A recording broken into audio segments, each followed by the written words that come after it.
Blake Bolden is a woman of many firsts. She's the first woman of color to play professional ice hockey.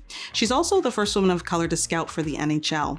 The former professional ice hockey player has won both the Isobel and Clarkson Cups, and outside of her sports broadcasting career, she's now on an exciting journey to bring roller hockey to diverse communities. Blake, thanks for joining me. Oh, thanks so much for having me. This is amazing. She's for sport, baby. We in here. You're one busy lady. Can you tell me how you transitioned from being on the ice to being in front of the camera? In 2020, I decided I was going to hang up the skates. I didn't make a big announcement or anything like that. I just knew that I needed to kind of develop my career and what that was going to look like when I stopped playing. And I had moved out to Southern California, met Luc Robitaille, the president of the LA Kings, and he and I had a wonderful conversation about the struggles of women's hockey, what we're going through, trying to just be the shoulders of the future of this game. And then he just dropped a question and he says, have you ever thought about being a scout? I scouted for the Kings for 4 seasons and I got a phone call from ESPN. We have the rights to the NHL after 20 years. And I never thought that I would be in television or broadcasting or an analyst or even a reporter. But I'm always putting myself in these situations where if it feels a little scary, I'm going to do it. You talked a little bit about the struggles and the growth of women's hockey. So what are you excited to see with the PWHL? Wow.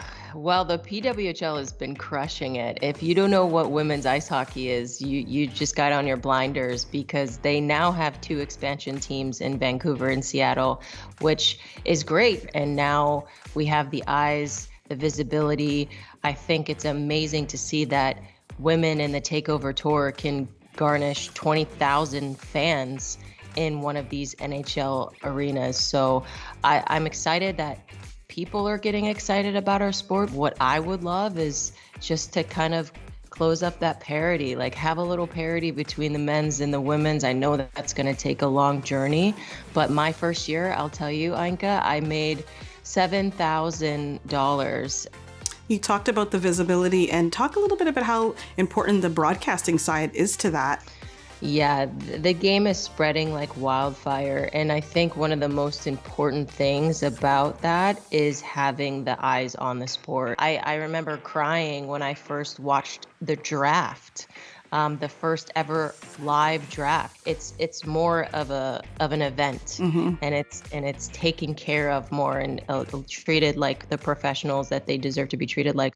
And, even expanding on growing hockey, you're embarking on this new initiative. It's roller hockey. So can you tell me a little bit about that and sort of why you wanted to start a team? I was introduced to it maybe 5 years ago. I played in this NARCH tournament, which is one of the largest tournaments in the U.S. or in roller in general, and it's held in Irvine, California.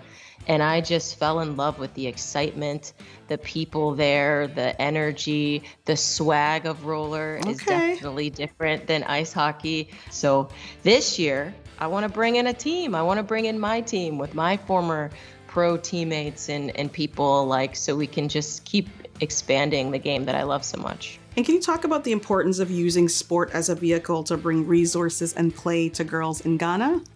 When I think about expanding and using hockey as a vessel to make change, I think that's probably one of the best gifts you can give back to the sport.